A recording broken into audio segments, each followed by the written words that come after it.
In a quiet village where red clay paths twisted between mud brick homes and where the voices of children often rang out in the morning air, there lived a girl whose presence was as soft as the breeze that danced through the millet fields. She was not known for riches, nor for any loudness or command of attention. What made her remarkable was not something she sought to boast about, but something that had been given to her by nature itself: her hair. It flowed like a dark river down her back, long enough to sweep the earth as she walked. In the sunlight, it shimmered like strands of woven silk, catching glints of gold at its edges, and in the moonlight, it was like a shadow come to life. The villagers often paused when they saw it, some with admiration, others with envy. The girl herself did not think much of her hair. She treated it as she did any other part of her body, washing it gently in the river, combing it with a wooden tooth comb her late mother had carved, and weaving it loosely when she worked. Her hands were often calloused from carrying water pots, and her bare feet bore the toughness of those who walked long distances daily. She lived a simple life, helping her stepkin with chores, tending to the goats, and singing softly as she worked. Her songs were not grand or poetic, just little hums that filled the air with peace, and yet even these had a way of making people pause, because everything about her seemed to carry an ease of spirit that others could not easily ignore. Yet beneath the surface of admiration, there lingered something more poisonous. The women in the village, especially her stepsisters, saw her hair as a curse upon them. When they stood side by side, no matter how fine their own features or ornaments, eyes would always wander back to the girl with the endless hair. Men who came to the marketplace would speak of her beauty not because she wore beads or bangles, but because of that striking cascade that set her apart. Slowly, whispers began to grow. Some said she used charms or hidden oils to make her hair grow so long. Others claimed that she spent her nights speaking to spirits by the river, that her hair was the rope she used to tie herself to their power. Such rumors had no truth in them, but truth was not what fueled jealousy. Envy did. Despite the murmurs, the girl never raised her voice against anyone. If she heard unkind words, she would bow her head and continue her work, as if silence were her shield. But that silence often fed the resentment around her. "She thinks she is better than us," her stepsisters would mutter when they saw her reflection in the water. "Look how she never answers back. She acts as if she carries no shame." Her stepmother, too, grew cold, finding fault with the girl's every effort. If she fetched water, she was told she spilled too much. If she cooked, she was told the food lacked taste. Nothing she did ever seemed enough. Yet in her heart, the girl carried no bitterness. She still rose before the sun to grind maize for her family, still laughed softly when children came running to tug at her hair, still offered the last of her food to the beggar who passed by. Her quiet strength made her beloved by the young and the old who saw past envy, but for those consumed by jealousy, it only deepened their fury. They wanted to dim her light, to cut away the beauty that seemed to flow so effortlessly from her. There were moments when she too wondered if her hair was a blessing or a burden. At night, when she sat alone beneath the stars, she would sometimes hold the heavy strands in her hands and whisper, "Why do you bring me so much trouble? Why do you make them hate me so?" But the hair offered no answer, only gleaming silently in the starlight, as though it were both witness and secret keeper to her pain. Her father had once told her, before he passed away, that her hair was her crown. "Do not despise what the Creator gave you," he had said. "For beauty, when carried with humility, is its own kind of strength." She carried those words like a hidden charm in her heart, letting them remind her that no matter what others said, she was not defined by their cruelty. Still, the tension around her grew like storm clouds gathering on the horizon. Every kind gesture she made was twisted into an offense, every silence interpreted as pride. And though she lived humbly without complaint, the envy that coiled around her was tightening, waiting for the day it would strike. For now, she remained the humble girl, gentle, beautiful, and kind, but the same hair that crowned her as extraordinary in the eyes of some had already begun to mark her as a target in the eyes of others. It did not take long for whispers to grow into something sharper, something that cut into the girl's life like invisible blades. Her stepkin were the first to fan the flames. They lived in the same compound, sharing the same fire, the same water pots, the same fields, yet there was no warmth between them. Her stepmother and stepsisters saw the girl's hair as a living insult, as if each strand mocked their own lack of favor. "She walks around with it dragging like a snake," one of the sisters would sneer. "Does she not fear that one day it will coil around her and choke her?" They laughed cruelly, yet their laughter had an edge of bitterness, because deep inside they knew that whenever the men of the village gathered, it was the image of the humble girl with the endless hair that lingered in their minds. The stepmother often made sure to remind her daughters of this. "See how the men look at her," she would say as she pounded yam in the mortar. They speak her name when they come to ask about brides. And what do they say of you? Nothing. Her hair has bewitched them all. Her words burned her daughter's pride, and so their hatred of the girl grew heavier each day. The villagers too were not blind. At first, many admired her hair, calling it a gift from the spirits, a sign that her mother must have blessed her from beyond the grave. Children would run to touch it, women would sigh and shake their heads, and men would whisper that any household she entered would prosper. But admiration, when left unchecked, often breeds envy. Soon murmurs shifted in tone. Someone claimed that when the girl combed her hair by the river, fish leapt higher from the water, as though she was feeding them unseen offerings. Another said her shadow stretched longer than it should, moving even when she stood still. Such lies, once spoken, spread like wildfires across dry grass. The women of the market began to mutter among themselves. She must be using charms, one said. No hair grows so long without medicine. Another spat into the dust. And she pretends to be so humble with her quiet eyes and her soft voice. It is an act. That girl is hiding something. Mark my words. What was once admiration had become suspicion. What was once kindness from others turned to coldness. The girl felt the weight of stares, the change in greetings, the way laughter stopped when she entered. Her stepsisters, fueled by the village gossip, began weaving their own stories. They whispered into the ears of others that the girl's hair was not a blessing but a curse, that anyone who admired it too much would suffer. It began with whispers and ended with hands, rough and unyielding, dragging her across the red earth toward the village gate. The girl's cries echoed as her stepsisters jeered, and her stepmother shouted accusations that fell like stones upon her head. The villagers, already swollen with envy and poisoned with gossip, gathered eagerly to witness what would happen. The air was heavy not with justice but with the ugly thrill of spectacle. Her hair trailed behind her like a dark river as she stumbled, strands catching on thorns and roots, tearing from her scalp in clumps as she was pulled forward. Each tug sent pain shooting through her skull, but she said nothing.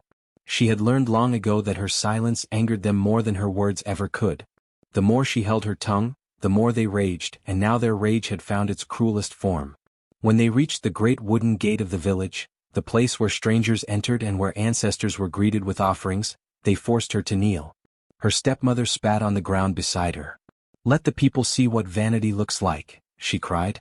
Her stepsisters laughed and shouted for the crowd to bring rope. Someone rushed forward with a coil and without hesitation they seized her hair, pulling it tight until her scalp screamed with pain. They wound the strands around the gate's heavy posts, tying knot after knot, anchoring her as though she were nothing more than an animal tethered to a tree. Her long, beautiful hair, once admired, once envied, was now used as a tool of shame. The strands pulled tight across her scalp, yanking her head back so that her face pointed toward the sky. She could not bow her head, could not shield her eyes. She was forced to face the villagers, her humiliation on full display. The crowd gathered closer, muttering and laughing. Children, too young to understand cruelty but eager to mimic it, pointed at her and giggled. Women shook their heads and clicked their tongues, saying, "See what comes of pride." Men crossed their arms and smirked, some relieved that the beauty who once unsettled their wives' hearts was now brought low. She felt the sun beating down upon her skin, drying the tears that had started to fall. Her scalp burned as the knots tightened, her neck strained, and every breath was a struggle. She wanted to plead for mercy, but she knew it would only feed their cruelty. So she kept her lips pressed shut, her silence like a wall, though inside her chest her heart hammered like a trapped bird. "Dance for us now," one of the young men shouted, and the others laughed. Another threw a pebble that struck her arm, and when she flinched, the crowd roared with cruel delight. Her stepsisters strutted before her, tossing their shorter, ordinary hair as though mocking the blessing she had been given. "What spirit will save you now?" one hissed. "Where is your river of fortune? Where is your crown?" Still she said nothing. Her silence was her only shield, though every word they spat at her pierced deeper than thorns. She thought of her father, who had once told her that her hair was her crown, a gift of the Creator. How bitter it felt now, twisted into shackles. How could something so beautiful be turned into her humiliation? The sun began to dip, and still they left her bound to the gate. Dust clung to her skin, flies gathered at her tears, and the laughter of the villagers became distant murmurs as they dispersed to their homes. Only her stepkin remained, circling her like vultures. "Sleep here tonight," her stepmother sneered. "Let your hair keep you warm." Then, with a final tug on the knots that sent fresh pain searing through her scalp, They left her there, tied like a warning for anyone who dared to rise above their station. Alone, she lifted her eyes to the sky, where the first stars began to pierce the dusk. Her body ached, her head throbbed, and her spirit trembled beneath the weight of shame. She wondered if the earth itself mocked her, if even the ancestors turned their faces away. The night air grew colder and she shivered, her breath turning into small clouds. She had always borne their cruelty in silence, but this public shame, burned her in ways she had never known. Yet even as despair crept close, something deeper stirred inside her, a flicker of defiance she did not yet recognize. The villagers had meant to break her, to turn her beauty into her curse. They had tied her hair to the gate to strip her of dignity. But beneath the pain, beneath the shame, the strands pulled taut against the gate seemed almost alive, humming faintly as the night deepened. She could not name it then, but the humiliation they forced upon her would not end in silence. Darkness fell slowly, like a great curtain being pulled across the sky, and with it came a silence that was far heavier than the laughter and mockery of the day. The villagers had returned to their homes, their bellies full from supper, their hearts still glowing with the satisfaction of cruelty well delivered. At the gate, the girl remained, bound by the knots that dug into her scalp, her body stiff with exhaustion. Her knees pressed into the hard earth, and her back ached from being pulled upright by the heavy tether of her own hair. The sun's heat had left her skin raw, and now the night's chill crept into her bones. She was utterly alone. For hours she had kept her tears hidden, pressing them back with the same stubborn silence that had carried her through years of ridicule. But now, when the world grew dark and only the crickets sang, her strength broke. The tears welled up and spilled down her cheeks, each one hot with the sting of humiliation. They fell to the earth, darkening the dust beneath her. At first she tried to choke them back, biting her lip until it bled, but the more she resisted, the harder they came, until her whole body shook with sobs. Her cries filled the night, echoing softly against the wooden gate. There was no one to hear, no kind hand to comfort her. Even the stars above seemed distant, cold witnesses to her suffering. She thought of her father, of the words he had spoken when he told her never to despise her hair, that it was her crown. How bitter those words seemed now, when that crown had been twisted into shackles, when the very gift that once brought her pride was being used as the instrument of her shame. "Why?" she whispered into the darkness, her voice cracked and trembling. "Why give me something only to let them destroy me with it?" Her tears did not cease. They streamed down her face, soaking her skin, dripping onto her chest, falling onto the earth until the soil beneath her was damp and soft. She bowed as much as the knots would allow, and her tears mingled with the roots and stones at her knees. Each drop seemed to sink deeper than water should, as if the ground itself were drinking her sorrow. And then, something stirred. At first she thought it was the wind. The night air shifted, rustling the grass at the edges of the path.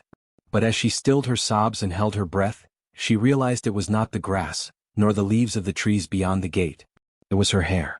The strands that bound her quivered, faintly at first, like the twitch of a sleeping creature. She froze, her breath caught in her throat. Again it moved, slithering just slightly against the rough wood. Her heart hammered. She thought exhaustion had made her imagine it, that hunger and pain had brought on fever dreams. But as more tears spilled and darkened the ground, the response grew clearer. Her hair shifted again, slowly, deliberately, as though answering the rhythm of her grief. A chill spread through her body, not only from fear but from something deeper, an awareness that she was no longer alone. The strands closest to her face lifted, brushing against her cheek as gently as a hand might wipe away a tear. She gasped, the sound breaking into the still night. More strands stirred, pulling against the knots that bound them, testing their strength. They did not free her, not yet, but they moved with a will that was not her own. The sensation was terrifying and strangely comforting all at once. Her sobs quieted as she watched, her wide eyes reflecting the faint shimmer of moonlight on her dark hair. The strands twisted and curled, as though alive, as though feeding on the sorrow dripping from her soul. The damp earth beneath her seemed to pulse, echoing with the weight of her grief, and the hair responded, tightening, loosening, swaying ever so slightly in the night air. She whispered again, but this time not to the sky. "What are you?" Her voice trembled. The strands quivered in answer, and though no words came, she felt the response in her bones. It was not a thing outside her, but a part of her, something long hidden, now awakened by suffering, by humiliation, by the salt of her tears. The night stretched long. She did not sleep, could not sleep, for each time her eyes closed, she felt the faint tug and curl of her hair. By dawn, her tears had dried, but the earth beneath her was wet, and her heart no longer felt entirely her own. Something in the darkness had heard her pain. Something in her hair had awakened, and though she could not yet understand it, she sensed that her humiliation was not the end of her story. It was the beginning of something far more dangerous. Under the pale glow of the moon, silence settled over the village, broken only by the rustling of leaves and the faint crackling of fire from dying torches.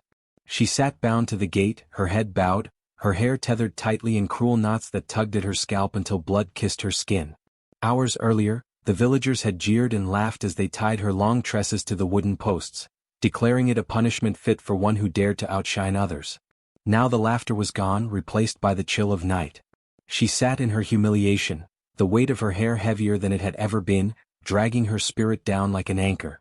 Her tears slid quietly down her face, glistening in the moonlight before dropping into the earth below.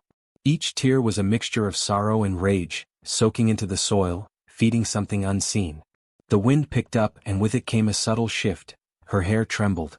At first she thought it was the night breeze teasing through her strands, but then it moved again, distinct and deliberate, like the shiver of a creature waking from a long slumber. Her heart quickened. She stiffened, terrified, thinking perhaps she had imagined it. But the movement did not stop. Slowly, almost with purpose, a lock of her hair slid down the gate, curling across the wood like a snake exploring its cage. Another strand followed, slithering toward her lap, brushing across her trembling hands. She gasped, pulling back instinctively, but she could not escape. Bound and exhausted, she could only watch as her hair seemed to defy every law of nature. The strands twisted together, forming coils that writhed as if they were alive, lifting into the air before unraveling again like the flick of a serpent's tongue. Her scalp burned as the tension shifted, no longer pulled only by the knots that held her but by some hidden strength rising within the very roots of her hair. She bit her lip, fighting between terror and awe. Was this the blessing her jealous kin had accused her of hiding? Or was it something darker, born from her suffering and sorrow? The night grew heavier, the sky thick with shadows. With each tear that struck the ground, her hair responded more vigorously. It brushed against the wooden gate like claws scratching, the sound sharp and unsettling in the stillness. Locks swayed as though moved by unseen hands, curling and stretching toward the earth. Some wrapped around the gateposts, testing their strength, while others writhed in the air, shimmering faintly in the moonlight. She tried to speak, to pray, but her voice faltered. All she could do was feel the strange, pulsating life that had taken hold of her. It was no longer just her hair. It was something more, something fierce and restless, feeding on her pain and humiliation. Her scalp tingled as if 1,000 tiny veins had awakened, pumping strength into each strand, giving them a will of their own. The strands brushed against her face, wiping her tears away like a mother's hand, then coiled tightly as if to reassure her. For the first time that night she did not feel entirely alone. Whatever this presence was, it had chosen her.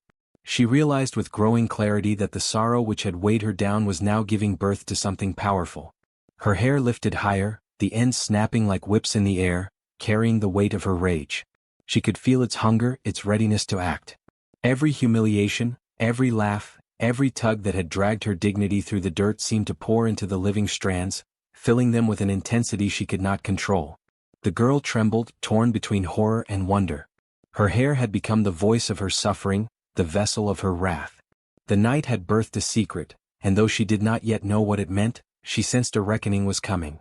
In the quiet stillness, her living hair coiled and uncoiled like serpents preparing to strike, waiting only for the right moment to unleash what had been born in pain.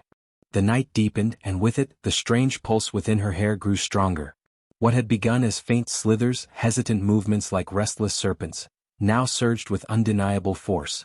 Her scalp burned, not from pain, but from the rush of energy coursing through every follicle, every strand. The knots that bound her to the gate pulled tighter as her hair thrashed against them, as though unwilling to remain a prisoner any longer. Then it began to grow. She felt it first as a slow weight tugging her head backward, then saw it as strands uncoiled and lengthened before her very eyes, spilling down the wooden posts like a black waterfall. The more she wept, the more it grew, darker than the night, thicker than rope, alive with a power that seemed to hum against the silence. By the time the moon broke through the clouds, her hair brushed against the earth in long, rippling waves, spreading like roots seeking soil. Her breath caught. The villagers had tied her as a mockery, using her beauty against her, but now what they sought to humiliate had become her salvation. The knots strangling her scalp snapped one by one, undone not by her hands but by the will of her hair itself. She winced at the sharp tug, but the pain was fleeting, replaced by awe as her tresses slid free, unfurling into the night. The strands rose around her like a curtain, shielding her body from the cold air. They caressed her face tenderly, wiping away the last remnants of her tears, brushing against her cheeks as though to whisper, "You are not broken." Then the movements grew bolder, circling her like vigilant sentries. Some swayed slowly, forming a wall between her and the gate. Others coiled tight, hard and firm like the knots of a weapon being readied. The once soft, silken strands were no longer just hair. They were rope, whip and shield. She ran her trembling fingers through them, gasping at how different they felt, stronger, heavier, charged with something that was not entirely of this world. A faint shimmer ran across them as though moonlight had been trapped in their threads, glowing faintly when they twisted. Her humiliation from earlier seemed to wither in the presence of this awakening. She no longer felt small, powerless, or broken. Something ancient had answered her grief. Something that had waited in silence, hidden in her hair, and was now reborn through her pain. A gust of wind tore across the village, and with it, her hair surged upward, lashing against the wooden gate. The sharp crack echoed through the night as the posts splintered, chips of wood scattering into the dirt. She gasped again, but this time her fear was different. Not of the villagers, not of the darkness, but of herself. She had become more than what she was hours ago. She was no longer the quiet, humble girl mocked for her beauty. Her hair wrapped around her shoulders like a cloak, draped down her arms like armor. It tightened around her waist and legs, securing her like a second skin. Wherever it touched, she felt its pulse, her heartbeat but magnified as if the strands themselves had veins of shadow running through them. The sensation was intoxicating and terrifying, a reminder that what was once hers was now shared with something greater. She rose to her feet, unsteady at first, her body frail from hunger and tears, but supported by the living crown that moved in harmony with her. She stood taller than she ever had, her shadow stretching across the dirt, vast and monstrous. Her hair spilled around her, circling her ankles before crawling outward, claiming space. The silence of the night seemed to bow before her presence, every creature holding its breath. The girl lifted her chin and exhaled, her voice carried by the wind though she did not speak words. The hair responded as if it understood her unspoken thoughts, sweeping outward to brush against the gate, the soil, the air itself. It was no longer bound to her humiliation, it had become her guardian, her companion, her weapon. For a fleeting moment she remembered the cruelty that had led her here, the sneers, the laughter, the hateful hands pulling her toward the gate. Rage welled inside her, hot and sharp, but her hair cooled it, caressing her arms, reminding her that patience was as powerful as fury. Vengeance did not need to rush, it would come as certain as night followed day. The girl closed her eyes, feeling the strands curl around her like a lover's embrace. She was not alone anymore. The darkness had given her more than survival, it had given her power. Her hair had awakened, and with it so had she. Soon, those who mocked her would see not a girl bound to a gate, but a force that the night itself obeyed.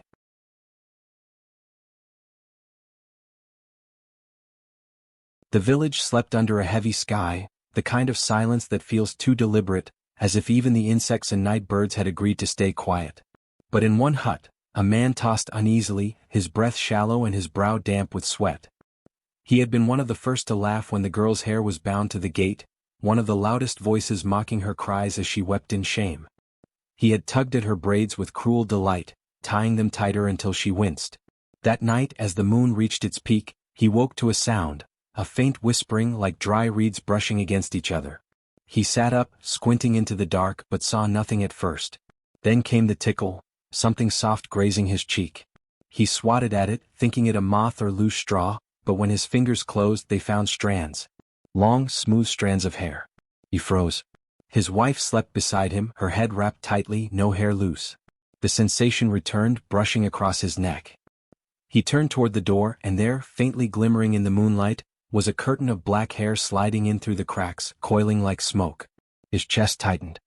He scrambled backward, his voice breaking into a hoarse shout, but before sound could fill the air, the strands wrapped around his throat. They tightened slowly, deliberately, like a predator savoring the catch. He clawed at them, his nails tearing at the silky threads, but they only grew thicker, multiplying, wrapping over his hands, binding him against the sleeping mat. His eyes bulged with terror as he recognized the impossible. This was her hair, the girl's hair, the very same he had once tied to the gate as a spectacle. His wife stirred awake at his thrashing, but by the time her eyes adjusted, she saw only his body jerking violently, mouth open in a silent scream. The hair writhed like serpents, glistening in the moonlight, tightening until his face turned purple. She shrieked, grabbing a pot to strike at the strands, but the hair recoiled from her touch, curling back with a hiss before snapping tighter around his throat. His final gasp rattled in the hut and then silence. The hair slid away, loosening its grip. His body slumped lifeless, eyes wide with horror, the mark of strangulation carved deep into his neck.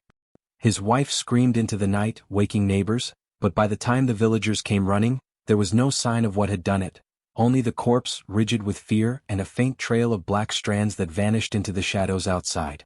Fear spread like wildfire. "Her hair," someone whispered, trembling. "It's her hair. The girl's hair."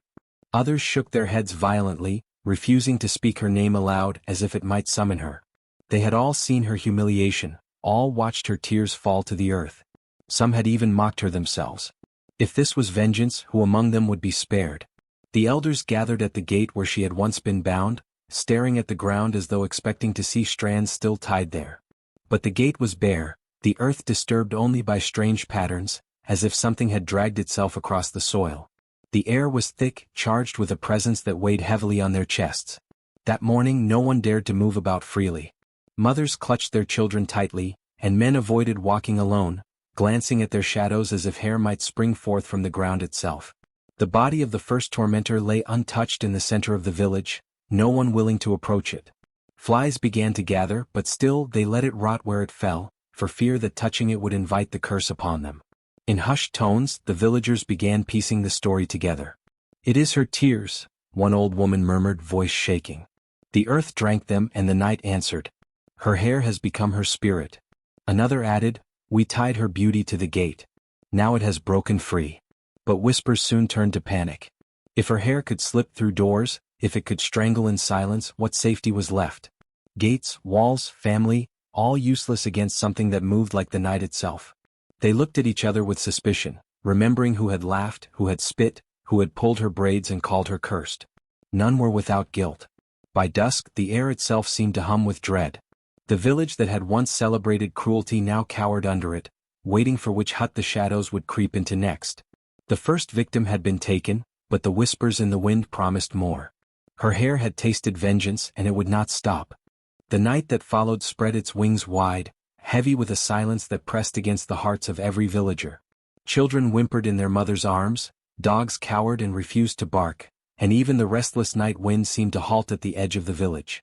No one spoke of it aloud, but everyone knew, the first death had not been the end. Something darker waited just beyond the glow of their hearths, something that breathed with the rhythm of vengeance. It began again when the moon climbed high, casting its pale silver light over the thatched roofs. In one hut, a man stirred uneasily, haunted by guilt. He had jeered the loudest during her humiliation, calling her cursed and tugging cruelly at her braids until she had cried out in pain. That night he woke to a cold pressure at his ankle. Groggy, he bent down, expecting a rope fallen loose. Instead, his fingers brushed something smooth and alive. He froze, lifting it toward the moonlight, and saw it, a coil of hair, long and glistening, black as midnight. His scream never left his lips. The hair surged upward, wrapping around his neck, tightening in merciless loops. His body jerked violently against the mat, heels pounding the floor until they struck still. The neighbors heard the thud but dared not enter. Instead, they watched in horror from cracks in their walls as hair, thick and writhing, slipped out from the hut like snakes returning to their den. It slithered across the ground, splitting and branching, finding new paths as though guided by memory. It reached windows, slipped beneath doors, slid over thresholds, curling and creeping into every space it was owed. One hut after another erupted with muffled cries. A woman who had spit on the girl when her hair was bound felt strands curl over her mouth, gagging her before she could call for help. A young man who had mocked her tears woke to find his wrists bound by braids that dragged him backward into the shadows, his body twisting in the air before crashing lifeless to the ground. In every corner of the village, the guilty thrashed, clawed, and struggled, but hair moved like water, slipping through their grip, tightening around their throats with a will that was not theirs. The sound of strangulation filled the night, a chorus of gurgling gasps, choked pleas, and the dull collapse of bodies. Villagers who had stayed silent during her suffering but had not stopped it now trembled in their huts, praying the hare would pass them by. Yet every gust of wind felt like strands brushing their skin, every shadow flickering across the walls looked like coils ready to strike. By the time the moon sank lower, the village was drenched in terror. In the marketplace, where her humiliation had been witnessed by all, the hair gathered thick and black, weaving itself into ropes that dragged the worst offenders into the center of the square. Their screams echoed into the night as the hair rose like serpents, twisting around them, lifting them off the ground before snapping tight. The silence that followed was worse than the cries, a silence broken only by the creak of rope-like strands swaying with the corpses they left behind. Those who peered from hiding swore the hair shimmered faintly, as if alive with her rage. Some claimed they heard whispers threaded through the rustling, like her voice carried by the strands themselves, weeping and warning in equal measure. Others said they saw her silhouette in the moonlight, head bowed, her long hair spilling to the ground like an ocean, moving with a mind of its own. Whether she truly stood there or the night only played tricks, no one could be certain, but fear told them it was her, returned not as victim but as wrath itself. When dawn finally came, the village was broken. Bodies lay sprawled in huts, in alleys, in the square, each face frozen in terror, each neck marked with the cruel embrace of strangling strands. Survivors stumbled through the streets, their voices hushed, their eyes darting to the shadows as if expecting the hair to surge forth again. The gate where she had once been tied now stood bare, yet villagers swore that when the sun rose, they saw faint trails of black curling over the ground, disappearing into the earth as if waiting for night to call them once more. Fear lingered in every breath. Those who survived did not know whether they were spared by mercy or simply overlooked until the next time her hair stirred. And in their hearts, one truth carved itself deeper than any blade could cut. Cruelty had woven its own noose, and her hair, once mocked as a burden, had become the very hand of justice. The village that once laughed at her humiliation now sat beneath a silence so deep it felt like a shroud. Survivors moved like ghosts, their steps hesitant, their eyes darting to the corners where shadows pooled. No one lingered outside after dusk, no one dared to laugh loudly in the daylight, and even the children, once rowdy and careless, now clung to their mother's garments in silence. Every throat remembered the mark of strangulation, though only some bore it as scars. At the center of this dread stood the village gate. Once it had been a place of pride, the threshold where hunters returned with their spoils, where drums had welcomed travelers and celebrations spilled out beyond the walls. Now it was a place of horror, remembered as the post where her hair had been tied, stretched and mocked like an ornament for all to sneer at. Each time a survivor passed it, they lowered their gaze, some whispering apologies under their breath, others spitting to ward off curses. But no act of denial could erase what lingered there. At night the gate changed. Its wooden posts groaned as if weighed down by unseen burdens. The earth at its base seemed darker than the rest of the ground, as though stained by something the soil refused to swallow. Those who braved a glance swore they saw strands of hair draped over the gate again, long and black, shifting in the breeze though no wind blew. The elders told them not to speak of it, but whispers could not be silenced. "She returns each night," one survivor muttered in the dark. "She stands where we bound her, her head bowed, her shadow trailing longer than any human's." Her shadow became the terror that bound them all. Many claimed they saw it slinking through the village streets at night, stretching unnaturally, moving when the body did not. In torchlight it grew too long, curling into corners, slipping beneath doorways. Sometimes her silhouette was visible too, faint and pale, standing at the gate or wandering the paths with her endless hair spilling like rivers behind her. Mothers covered their children's eyes, but the image burned into their minds. A girl they had once shamed, now walking not as flesh but as memory made wrath. Every sound carried dread. When the thatch of a roof rustled, survivors clutched their throats. When a dog howled at midnight, they whispered prayers. No one dared comb their hair at night for fear that strands would move on their own. Women began shaving their heads, men tied charms around their necks, and yet none of it banished the suffocating fear. The memory of strangled bodies was too fresh, the silence of the dead too loud. The elders tried to control the panic. They gathered the villagers in the marketplace, speaking of cleansing rituals and offerings to appease the restless spirit. Calabashes of palm oil, goat's blood, and kola nuts were laid at the gate, yet each morning they were found overturned, scattered as though something unseen had rejected them. Some swore they saw footprints beside the offerings, small and bare, pointing back into the village. Others whispered that strands of hair had been wrapped around the sacrifices, choking them the way her tormentors had been choked. Day by day the survivors withered. Sleep became rare, for each night the shadows seemed to crawl closer. Food grew scarce because no one dared to venture far into the fields, afraid her hair might rise from the soil. The once bustling village was now a husk, filled with whispers, fear, and the echo of guilt. Even the strongest warriors trembled at the idea of walking alone in the dark. But the most terrifying of all was not the whispers, nor the sacrifices, nor even the corpses left strangled in their beds. It was the certainty that she was still there, somewhere between shadow and night, watching. The survivors could not escape the vision of her hair trailing endlessly, sliding along the ground like rivers of black silk, curling around the very gate they had once used to shame her.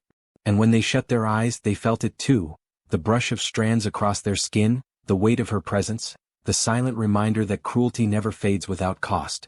Her shadow had become part of the village. They lived in its grip, waiting for the next night it would lengthen, waiting for the next scream to be silenced, waiting for the hair that had once been mocked to return and remind them all that humiliation, once sown, grows back as terror. Beneath the soft glow of the moon, her tale lingered long after the last scream had faded from the throats of her tormentors. What had once been a quiet, ordinary village became a place whispered about across regions, a name spoken only in hushed voices around firesides. Generations later, no child in that land grew without hearing of the girl whose braids were cut in cruelty and hung upon the gate, and how her hair returned, alive with vengeance, to choke the laughter of those who mocked her. Her shadow, they said, never rested.